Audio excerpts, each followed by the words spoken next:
On a vu la semaine dernière, dans le passage qu'on était en train de lire, nous restons encore sur le chapitre 1. Je sais que ça peut sembler un peu surprenant. D'habitude, je vais beaucoup plus vite sur chaque chapitre, mais le contenu est important encore une fois.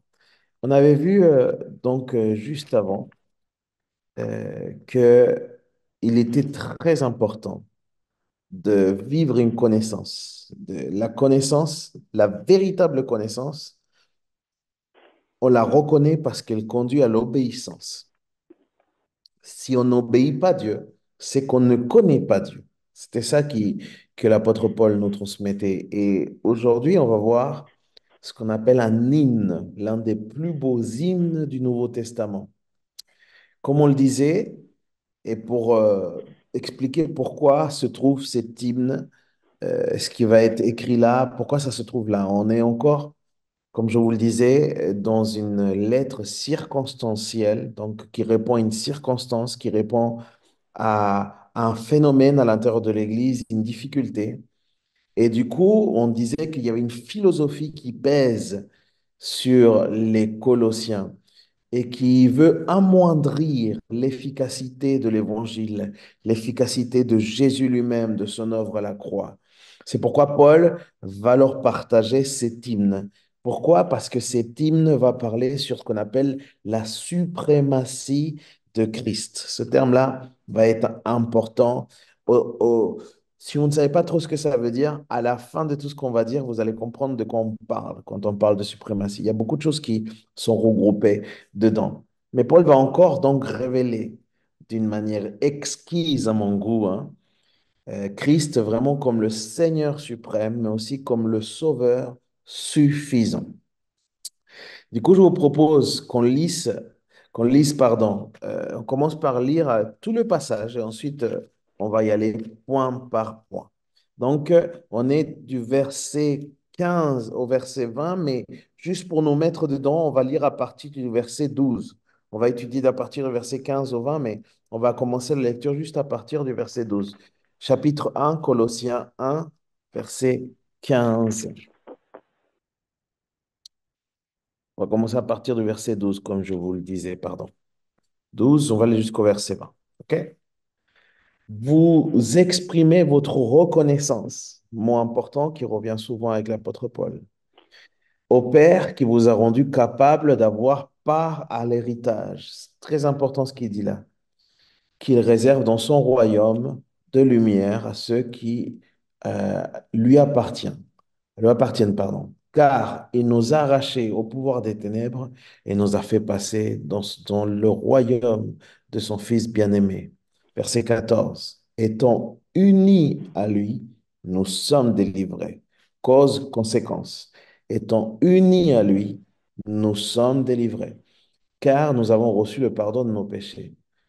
Et là, on commence le fort de ce soir, verset 15. Ce Fils est à l'image du Dieu que nul ne voit. Il est à l'image. Ce mot image, on va s'intéresser, hein.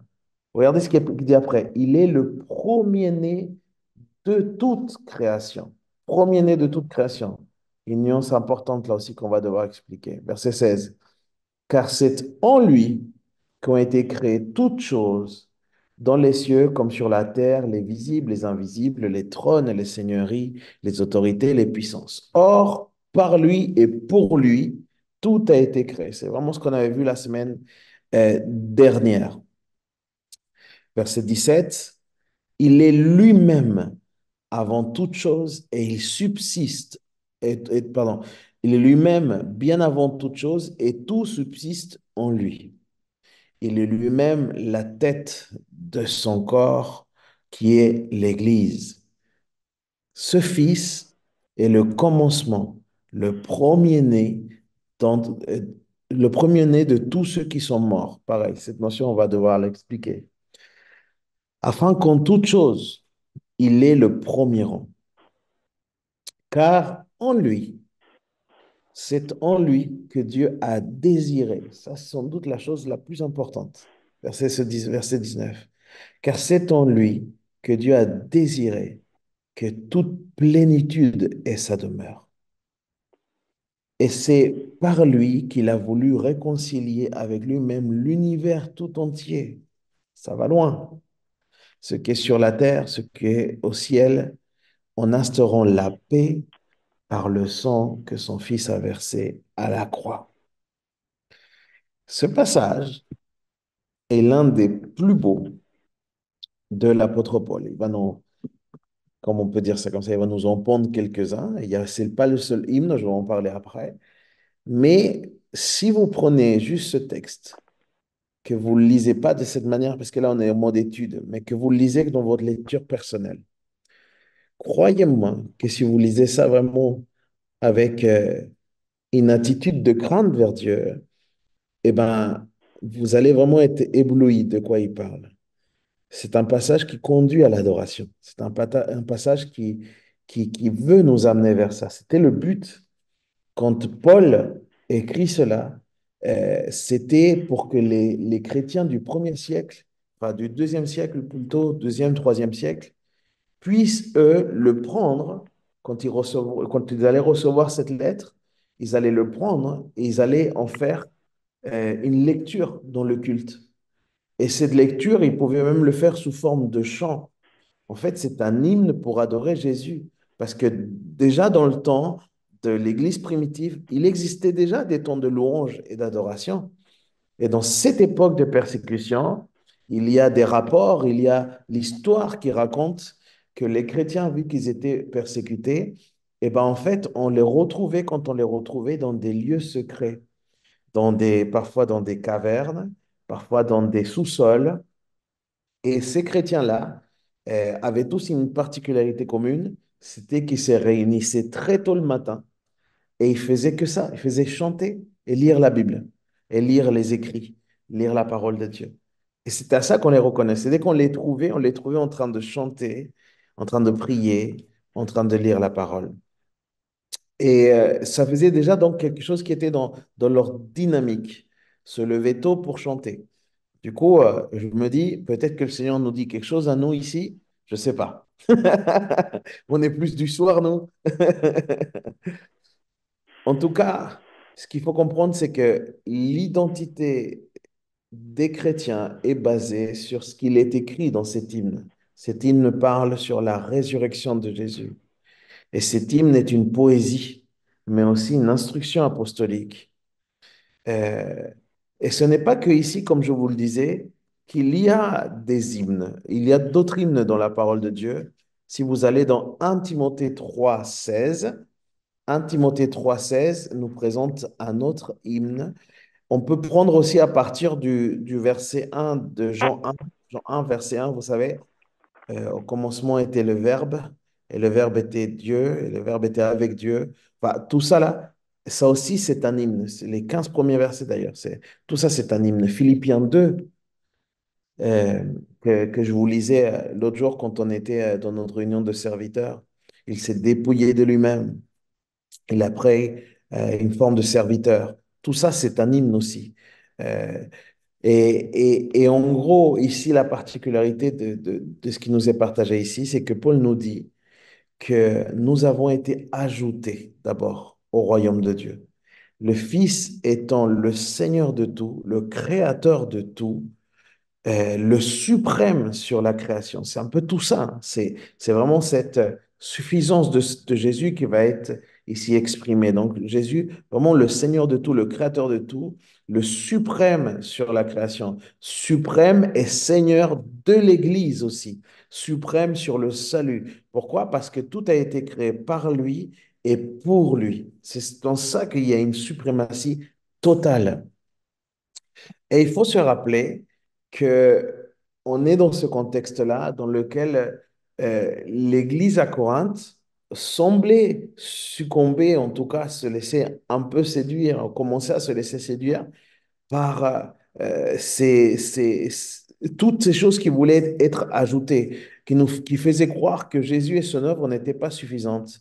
Et du coup, ça faisait que Jésus n'était pas au-dessus de tout. Il était même inférieur à beaucoup de choses puisqu'ils avaient besoin quelque part de béquilles. Ils avaient besoin de beaucoup de choses à ajouter. Or, Paul est clair ici, particulièrement dans ce verset 18 qu'on a vu.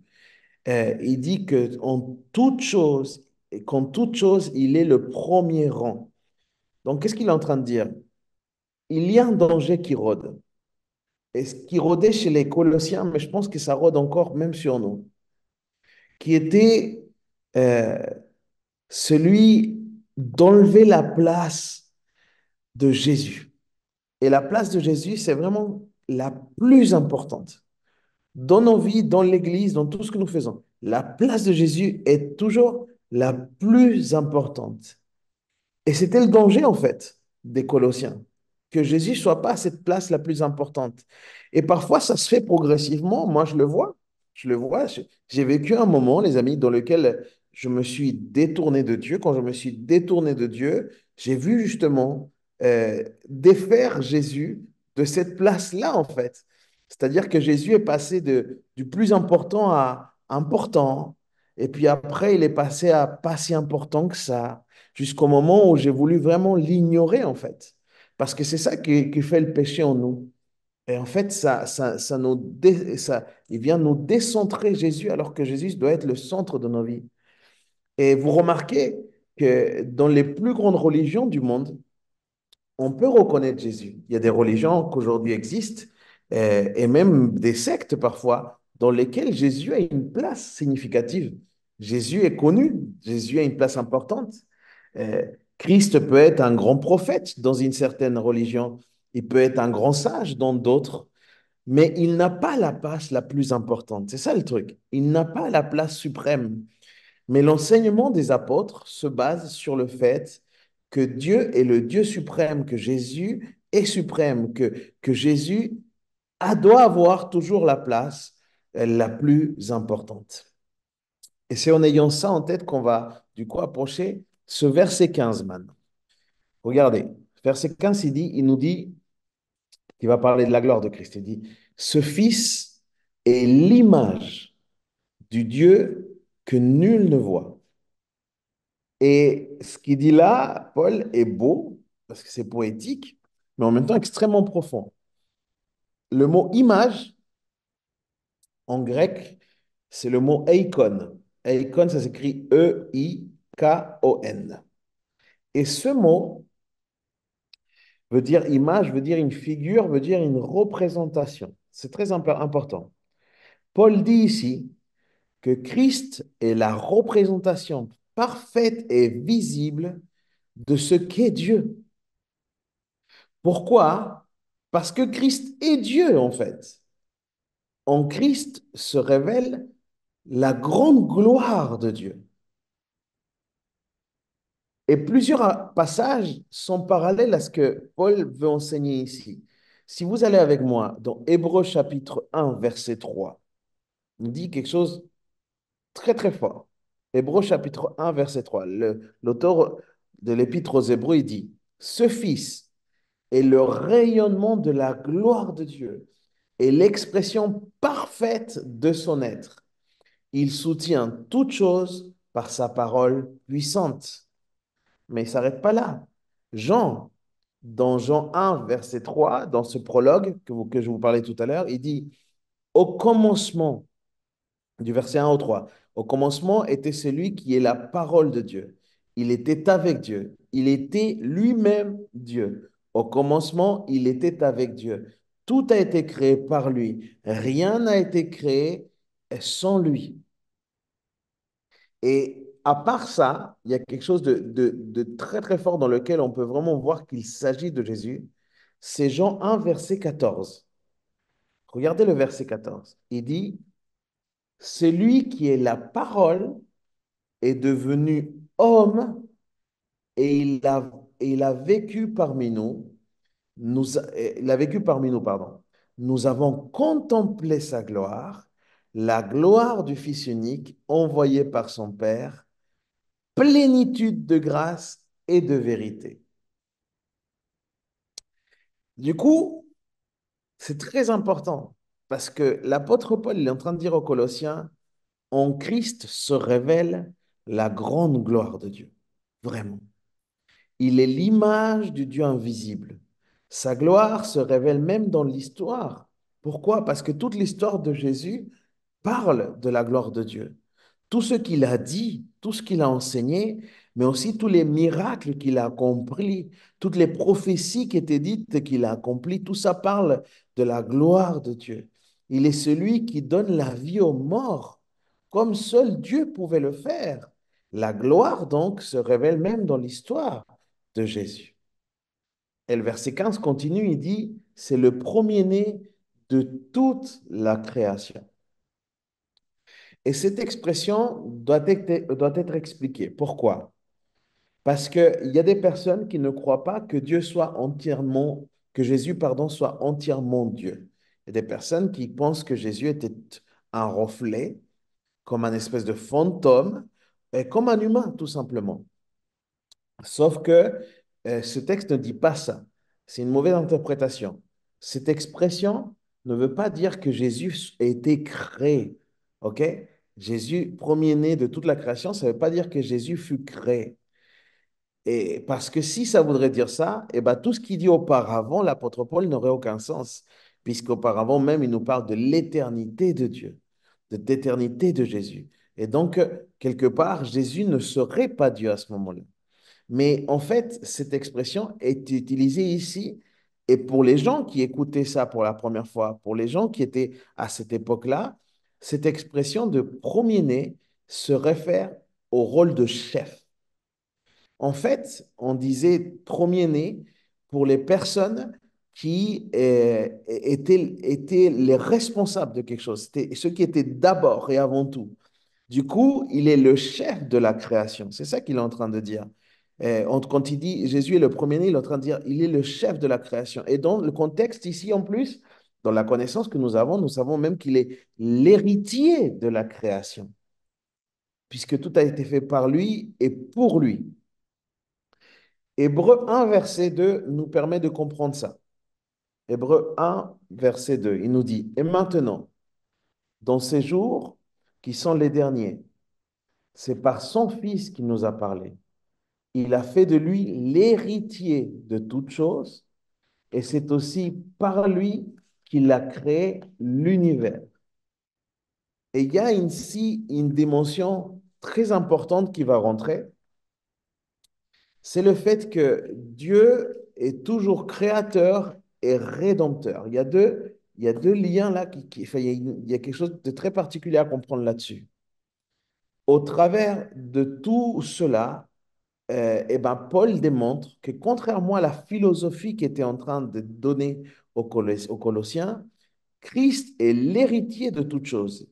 Et du coup, si Christ est l'héritier de toutes choses, alors il ne manque rien dans l'expérience de la foi chrétienne.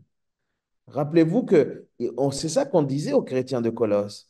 Il vous faut rajouter ça, il faut penser à ça, il faut faire telle œuvre, il faut faire la circoncision, il faut faire ceci pour pouvoir mériter, pour pouvoir vivre la dimension complète de Dieu. Et là, c'est pas ça. L'apôtre Paul leur dit non, non, non, non, non. Si vraiment Christ est l'héritier, eh ben, il ne manque rien à notre expérience de foi. Il n'y a rien à ajouter. Regardez avec moi dans Colossiens même, au chapitre 3. Et on va lire du premier verset jusqu'au 4. On va l'étudier plus tard, mais je voudrais juste le lire pour que comprenne ce que l'apôtre Paul dit ici. Il dit, mais vous êtes ressuscités avec le Christ.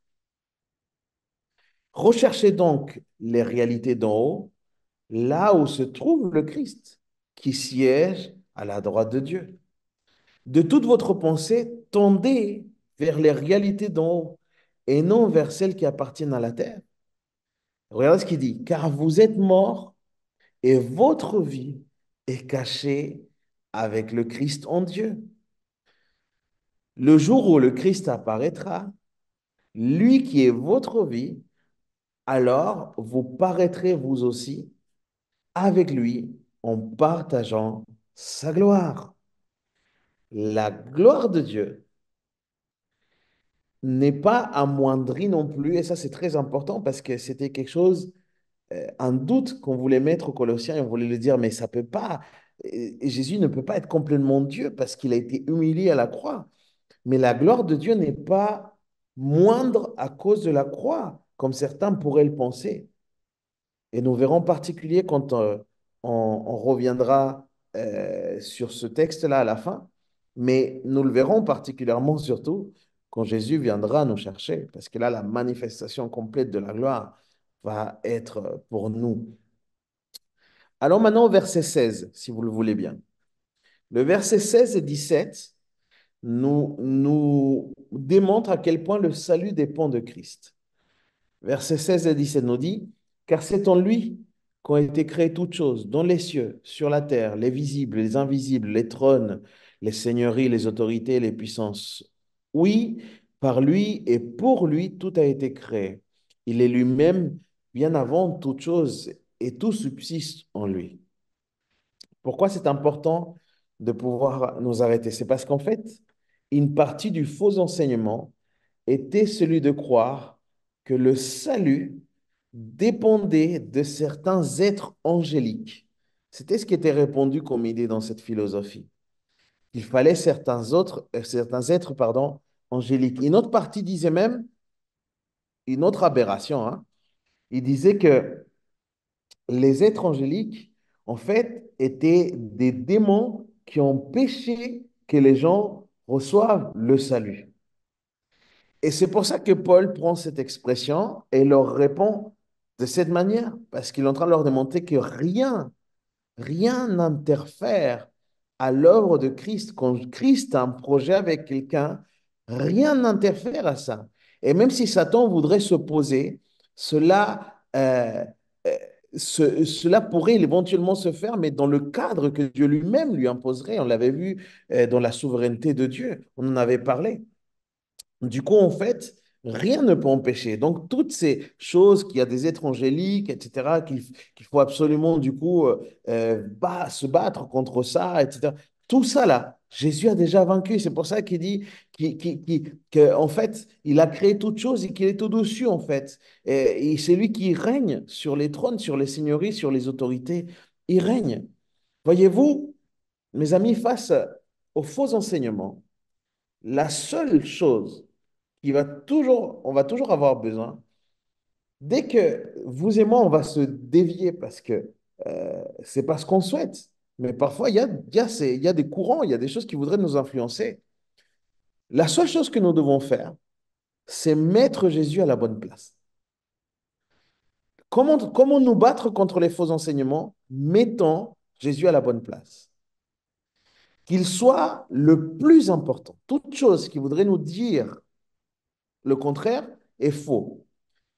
Et ça parle de nous. Parce que parfois, nous ne tombons pas forcément dans des faux enseignements, mais nous vivons des insatisfactions. Nous vivons des frustrations quand il n'y a pas forcément cette réponse de Dieu qu'on attend. Et on commence, nous, à chercher à gauche et à droite dans des choses qui sont incorrectes. Et du coup, en fait, on est en train de déplacer Dieu. Il n'est pas le plus important parce qu'il devient un plan B. Je m'explique là ou pas? Et c'est pour ça que c'est très important de toujours mettre Dieu à la bonne place. Toutes choses, pour nous, enfants de Dieu, toutes choses auront un sens dès lors que sont en Jésus. En dehors de lui, jamais on trouvera le sens. Si nous cherchons à être comblés même sans lui, ça sera impossible. Parce que le message biblique, c'est que on ne peut pas avoir d'indépendance de Dieu. Ça nous est impossible. Même quand toi et moi, nous semblons dire non à Dieu, à quelque chose qu'il nous demande, c'est parce que Dieu nous laisse lui dire non. C'est pas vraiment nous qui avons la puissance même de dire non à Dieu, en fait. Dieu nous laisse. Dieu, il a mis, par exemple, le libre arbitre. Et par le libre arbitre, eh ben, la personne peut dire non à Dieu. Sauf que si Dieu n'avait pas mis de libre arbitre, jamais la personne n'aurait pu le faire. C'est pour ça que je vous dis, on dépend de Dieu. On ne peut pas être indépendant de Dieu. Verset 18 va dans ce sens-là. C'est pour ça qu'il dit, verset 18, il est lui-même la tête de son corps qui est l'Église. Ce Fils est le commencement. Et ici, il y a un parallèle. Quand il parle de commencement, c'est très intéressant parce qu'on peut faire un parallèle avec la Genèse. On peut faire un parallèle avec le récit de la création. Il y a une particularité ici parce qu'il parle aussi de la création de l'Église, le mot où l'Église naît. L'Église naît à la résurrection. L'Église naît au moment où, bien sûr, il y a l'effusion de l'Esprit, mais l'Église naît de l'espérance de la résurrection. Donc, l'Église n'a qu'une seule tête, c'est Christ, le suprême. Et voici le parallèle qui est intéressant. Si Christ fut suprême sur toute la création, puisque tout a été fait par lui, alors d'autant plus, il est le suprême sur l'Église, parce que l'Église vient de lui. La raison de l'Église, c'est lui, et l'objectif de l'Église, c'est lui. C'est le but. Du coup, on est quelque part la nouvelle création de Dieu. L'Église est la nouvelle création de Dieu. Et c'est Dieu lui-même, c'est Jésus lui-même qui donne vie à cette création. Elle dépend de Jésus, elle dépend de Christ. Ensuite, il va donner dans le même verset une nuance aussi qu'il faut clarifier. Il va dire qu'il est le premier de tous ceux qui sont morts. Ça se réfère à une conséquence de la résurrection. En effet, c'est à ce moment-là, quand il va ressusciter, qu'il va vaincre le péché. Quand Jésus va ressusciter, il va vaincre la mort. Quand Jésus va ressusciter, il va vaincre même l'enfer. Et à ce moment-là, Jésus accorde le pardon de Dieu et il rachète nos âmes et il nous réconcilie avec Dieu. C'est très fort ce qui se passe à la résurrection. Tout cela pour tous ceux qui mettent leur confiance en Christ, en Jésus. Donc, en ressuscitant Christ d'entre les morts, l'Église peut donc voir le jour quelque part. Les chrétiens sont donc ceux qui partagent la vie du ressuscité, puisque la vie vient de Jésus et Jésus est la vie. Éphésiens 2, versets 4 et 6 nous dit quelque chose de très intéressant. Éphésiens 2, versets 4 et 6. 4 à 6, pardon. Mais Dieu est riche en bonté. Aussi, à cause du grand amour dont il nous a aimés, alors que nous étions spirituellement morts à cause de nos fautes, il nous a fait revivre les uns et les autres avec Christ. C'est par grâce que vous êtes sauvés. Par notre union avec Christ, Dieu nous a ressuscités ensemble et nous a fait siéger ensemble dans le monde céleste. Dire le premier-né d'entre les morts, Paul, quand il utilise cette expression de dire le premier-né d'entre les morts, ça veut dire qu'il est le premier ressuscité. OK? C'est-à-dire qu'en lui, euh, on va trouver tout ce qu'on a besoin. Ça veut dire que quelque part, on est redevable à Dieu de notre vie physique. On lui doit notre vie physique, mais on lui doit aussi notre vie spirituelle. On est redevable à lui par rapport à notre vie spirituelle, puisqu'il nous donne la vie. Ça veut dire que autrement, on n'aurait pas la vie, on serait resté mort. C'est ça qui, je vais le dire un petit peu après. Et c'est pour ça que l'apôtre Paul leur dit tout ça. Vous n'avez rien ajouté à votre expérience chrétienne, puisque notre vie est la vie même de Dieu, puisque nous sommes en Jésus. Jean 15 parle d'un passage que j'aime beaucoup lire, je lis très souvent. Il parle sur le cep et le sarment. Et la Bible dit que Dieu est le cep et nous sommes le sarment. Le cep, c'est le tronc, la racine, et nous sommes le sarment, la branche, quoi. Et il dit quelque chose de particulier dans le verset 14, il dit, sans lui, sans moi, vous ne pouvez rien faire. C'est ça qu'il dit. Sans moi, vous ne pouvez rien faire. 2 Pierre, chapitre 1, versets 2 et 3, nous dit quelque chose de très intéressant aussi dans ce sens-là. Que la grâce et la paix vous soient données en abondance par la connaissance de Dieu et de Jésus notre Seigneur. Voilà ce qui est fort. Par sa puissance, en effet, Dieu nous a tout donné. Pas un peu, pas une partie. Par sa puissance, il nous a tout donné. Il nous a donné tout ce qu'il faut pour vivre dans l'attachement au Seigneur. et nous faisons connaître celui qui a appelé par la manifestation de sa propre gloire et l'intervention de sa force. Du coup, on a ce Dieu, on a ce Jésus, ce Christ qui représente toute cette suprématie. Je pose la question, est-ce que une église, qui est donc le corps, peut-elle subsister sans la tête? Est-ce qu'on peut vraiment aspirer, nous, à vivre sans la tête? Je vous parle de ça parce que on a cette tendance, chacun d'entre nous, à ne pas mettre Dieu à la bonne place. Ça veut dire qu'on ne le met pas à la tête, hein. Eh bien, une église qui ne met pas Dieu à la tête, c'est une église qui va mourir. C'est une église qui meurt. Mais la tendance humaine veut toujours subsister la tête en mettant parfois des traditions, en mettant parfois des coutumes, au lieu d'accepter la suprématie de Christ.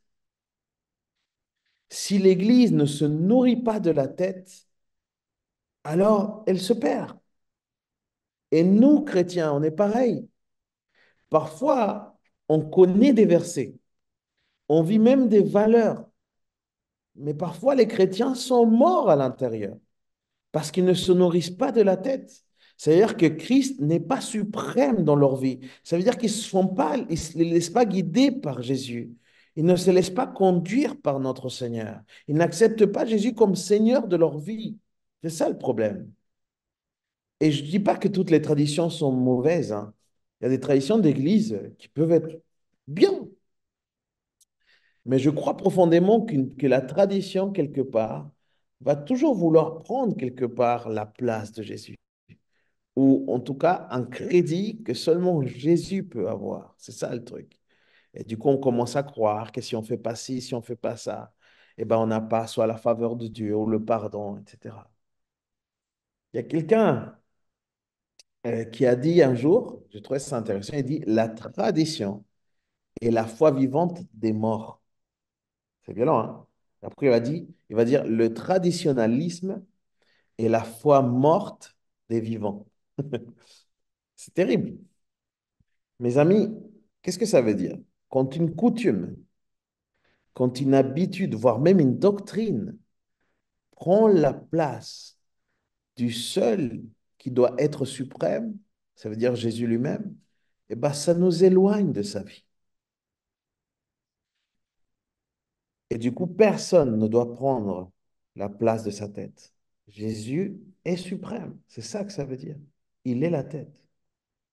Et Christ est suprême, pas simplement dans le sens de gouverner, dans le sens de diriger. Il est suprême même sur le salut. Si on continue le verset 19, il va dire la chose suivante.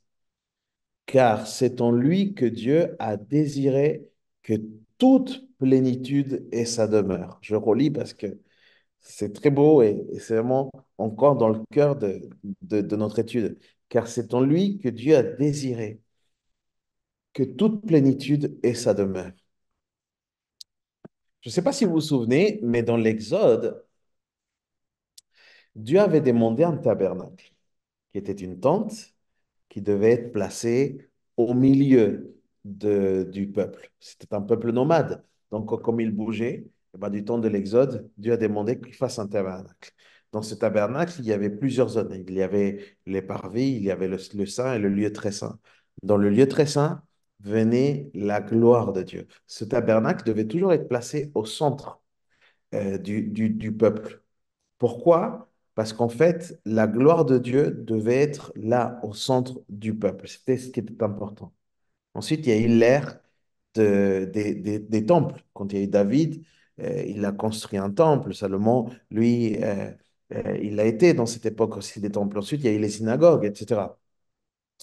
Mais quand Jésus arrive dans le monde, c'était choquant pour ses disciples. Parce que ses disciples reconnaissent la gloire de Dieu non plus dans le tabernacle ni dans les temples. Les disciples reconnaissent la gloire de Dieu en la personne même de Jésus. C'est-à-dire que la présence de Jésus était la présence de Dieu lui-même et les disciples le perçoivent. Et encore une fois, comme le disait le verset 14 de Jean 1, C'est lui qui est la parole est devenu homme, il a vécu parmi nous. Et regardez ce qu'il dit. Nous avons contemplé sa gloire, la gloire du Fils unique envoyé par son Père, plénitude de grâce et de vie. Pourquoi c'est important? Parce que Paul est encore en train de défendre ici le fait que Jésus était entièrement homme, mais il était aussi entièrement Dieu. Dieu vraiment s'est fait homme. En la personne de Jésus, il est venu à nous, le Créateur, le suprême. Paul dit aux Colossiens, du coup, pourquoi est-ce que vous pouvez désirer beaucoup plus? À quoi vous aspirez? Pourquoi est-ce que vous cherchez autre chose s'il y a déjà cette plénitude, puisque Dieu lui-même, il est devenu homme. Il s'est fait homme, il a assumé la nature d'homme. Il est donc pour toujours homme, mais il est donc pour toujours aussi Dieu, en fait. C'est la particularité 100% homme, 100% Dieu. Les étudieux de l'époque, il y a un credo qui s'appelle le credo de Nicée. C'est à des moments, les pères de l'Église se réunissent et ils devaient acter certaines choses face à des hérésies. Et voilà l'une des choses qui a été actée. Euh, le credo de Nicée, il dit, Jésus est, Jésus est Jésus est Dieu, né de Dieu, lumière, né de la lumière, vrai Dieu, né du vrai Dieu, engendré, non pas créé. Je vais essayer de relire ça.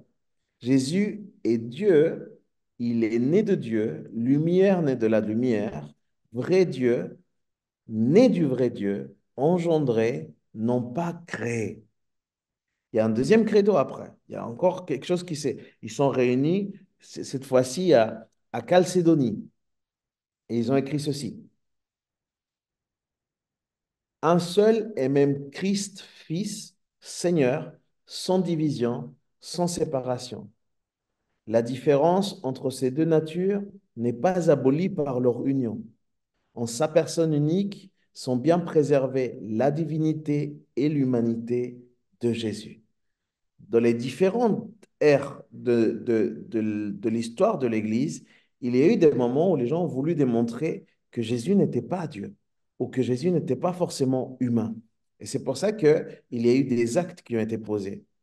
Il est Dieu parce qu'il est capable de nous sauver tous, mais il est homme parce qu'il devait se faire homme pour qu'il soit un pont, pour qu'il soit un médiateur entre Dieu et les hommes. Donc les deux natures étaient importantes, les deux natures étaient nécessaires. Le verset 20, quant à lui, Colossiens 1, verset 20, nous parle d'une autre notion, créateur-rédempteur. Là, on va un peu approfondir là-dessus. Regardez ce qu'il dit le verset 20. Et c'est par lui qu'il a voulu réconcilier avec lui-même l'univers tout entier, ce qui est sur la terre, ce qui est au ciel, en instaurant la paix par le sang que son Fils a versé sur la croix. Dieu apparaît toujours encore une fois comme créateur, Jésus apparaît comme créateur et il apparaît comme rédempteur. C'est-à-dire qu'il est à la base de notre création, il nous a créés, mais il nous a donné aussi la rédemption. Mais remarquez encore une fois que tout vient de Dieu. C'est nous, le constat est là, c'est nous qui sommes fautifs, c'est nous qui sommes pécheurs, c'est nous qui étions ennemis de Dieu, c'est nous qui étions morts par nos fautes et par nos péchés. Pourtant, c'est lui qui va être à l'origine de la réconciliation. Ce n'est pas nous qui allons vers Dieu, c'est Dieu qui vient vers nous. Parce que, parce que nous ne sommes pas les moyens, nous n'avons pas les moyens humains pour pouvoir nous réconcilier avec la divinité quelque part. C'est bien l'inverse. Ce n'est pas par nos moyens, mais par les moyens de Jésus. L'homme n'a aucun mérite. L'homme doit reconnaître, quand je dis l'homme, je dis aussi la femme, on doit reconnaître notre condition et on doit embrasser quelque part la croix parce que le sang a été versé pour cela. Et c'est ça qu'il est en train de dire, l'apôtre Paul. Il est en train de dire, tout vient de lui. Et du coup, la rédemption en elle-même, elle nous vient aussi de lui. Elle est à l'initiative de Dieu. De nos jours, Je trouve que certains, j'ai eu des conversations parfois avec des gens qui voudraient eux-mêmes se faire leur idée de ce qui devrait être le salut. Et il y a des gens qui voudraient enlever le côté sanguinaire, si je peux dire ça comme ça. Je mets ça entre guillemets, hein. Ce côté, en tout cas, sacrificiel de la Bible. Les gens sont offensés. Ils sont offensés par la violence de la croix. Et si c'est pas possible que ce soit un plan de Dieu que d'amener un homme crucifié, en fait. Et du coup, les gens, ils ne voudraient pas avoir ça. Quelqu'un a dit un jour, je trouvais ça intéressant, il a dit, les hommes voudraient un Dieu sans colère, un Christ sans croix, et des hommes sans péché. Mais la Bible, elle nous dit tout l'inverse, en fait. La Bible dit que l'homme est pécheur, que Christ va aller donc à la croix, subir la colère de Dieu pour lui donner le salut. C'est ça le message biblique. Et encore une fois, comme je dis, c'est une démarche qui vient de Dieu. Alors que certains pensent qu'il faut faire des mérites pour calmer la colère de Dieu. Non, la Bible ne dit pas ça. La Bible dit que Dieu a une justice, mais que lui-même, il va pourvoir à sa justice, il va pourvoir pour pouvoir satisfaire la juste colère de Dieu en s'offrant lui-même pour acheter les hommes. Vraiment, l'évangile, c'est une bonne nouvelle. Le sacrifice qui était à l'époque d'Abraham, c'était un type, c'était une image de ce qui allait se passer avec Jésus. Quand Abraham, il se retrouve sur le point de pouvoir sacrifier son fils Isaac et que l'ange l'arrête et il lui dit, c'est bon, tu peux t'arrêter là, j'ai vu que tu allais le faire. La Bible dit il va trouver un animal hyper beau d'ailleurs. Il va lui dire, voilà l'animal pour qu'il puisse se passer le sacrifice. Et Abraham va faire le sacrifice là. C'est ce principe-là. C'est Dieu qui pourvoit celui qui doit être sacrifié. Ce n'est pas nous qui devons quelque part nous sacrifier. Nous devons nous rester en Christ. C'est ça qui est fort, c'est ça qui est beau. Et encore une fois, c'est cette démarche qui vient de Dieu. Et moi, je trouve ça merveilleux, les amis. Ça enlève de nous toute une pression. Et attention à tous ceux qui pensent qu'il faut faire ceci, cela. Les amis, nous, on peut même faire des jeûnes. Je l'ai dit, hein. Je l'ai dit dans les dernières sessions qu'on avait de jeûne. Je dis, on ne fait pas de jeûne pour gagner la faveur de Dieu. Vous et moi, on ne peut pas faire de semaines de prière ou de jeûne pour que Dieu fasse un truc. C'est pas ça. Non, non, non. Quand on fait un jeûne, on se met à part. On veut être sensible à la voix de Dieu.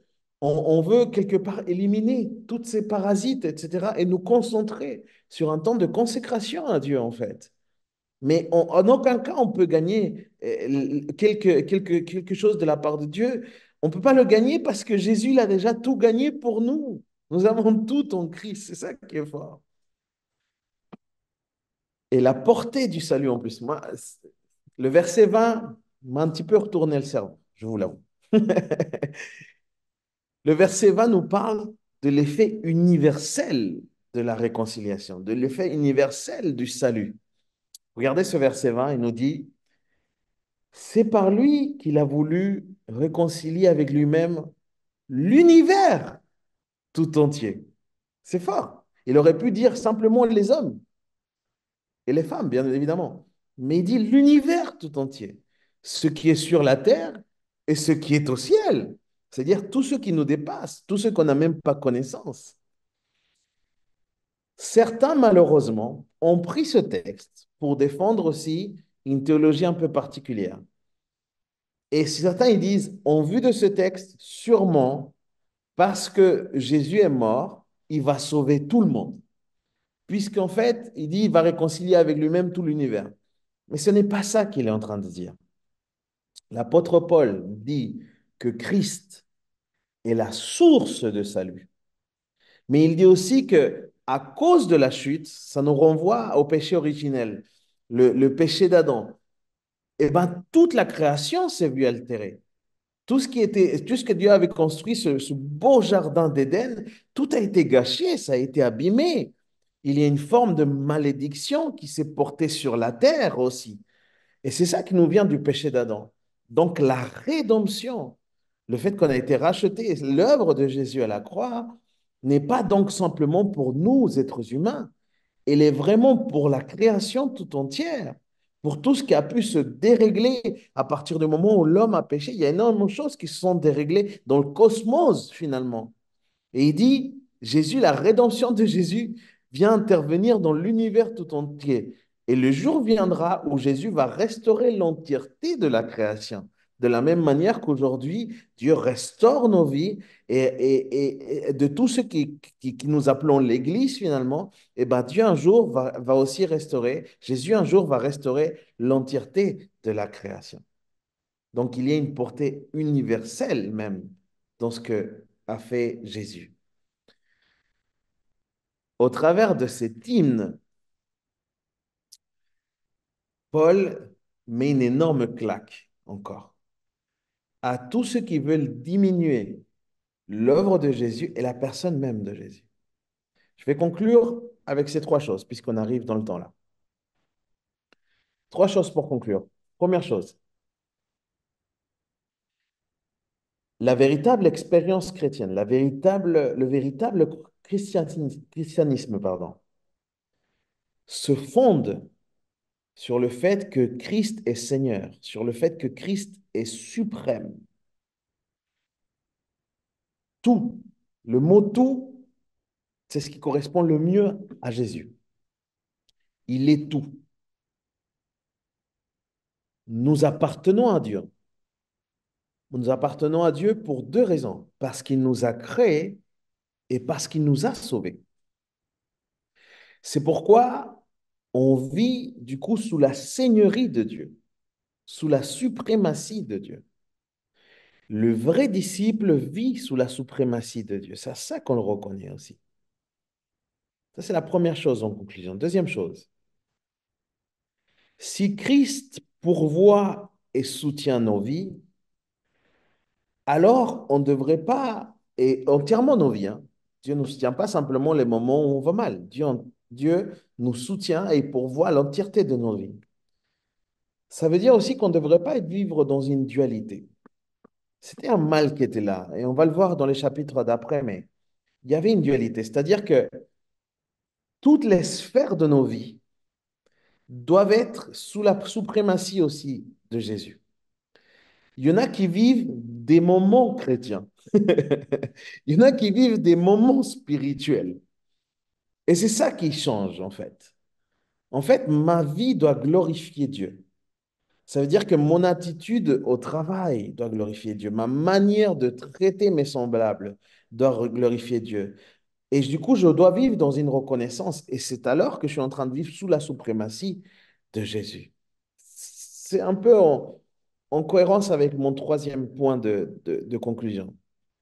C'est que du coup, il faut faire très attention au fait de croire que notre spiritualité se résume à des temps de prière, à des temps de jeûne ou à vivre des expériences surnaturelles avec Dieu. Bien sûr que tout ça est spirituel. Je le conçois. Il n'y a rien à dire là-dessus. Mais attention pour les très, très spirituels, là. Je parle souvent des TTS, là. Paul dit que la véritable vie chrétienne est spirituelle partout. Parce que c'est nous qui devenons aussi des êtres spirituels. Et comment de manière pratique, je vois ou je pratique ma spiritualité partout, en dehors des cultes, en dehors des moments de prière, en dehors des moments de jeûne. Eh bien, l'apôtre Paul nous dit que quand j'honore les autorités, je suis en train de vivre quelque chose de spirituel. Quand je fais mon travail avec excellence, comme dit la parole, faites tout ce que vous faites, faites-le comme pour Dieu lui-même. Quand je suis en train de faire ça, je suis en train de vivre une dynamique spirituelle. Quand je prends soin de mon couple, quand je prends du temps avec mon épouse, je suis en train de vivre quelque chose de profondément spirituel. Pourquoi? Parce que tout a une dimension spirituelle chez le chrétien. C'est aussi ça comprendre que Christ est suprême en tout, puisque la vie vient de lui et que nous puisons notre vie en lui. Et notre vie, c'est l'entièreté de notre vie. C'est pour ça que on ne peut pas vivre dans une dualité. Il ne peut pas y avoir des chrétiens Batman, des chrétiens qui sortent que la nuit. Il ne peut pas y avoir de ça.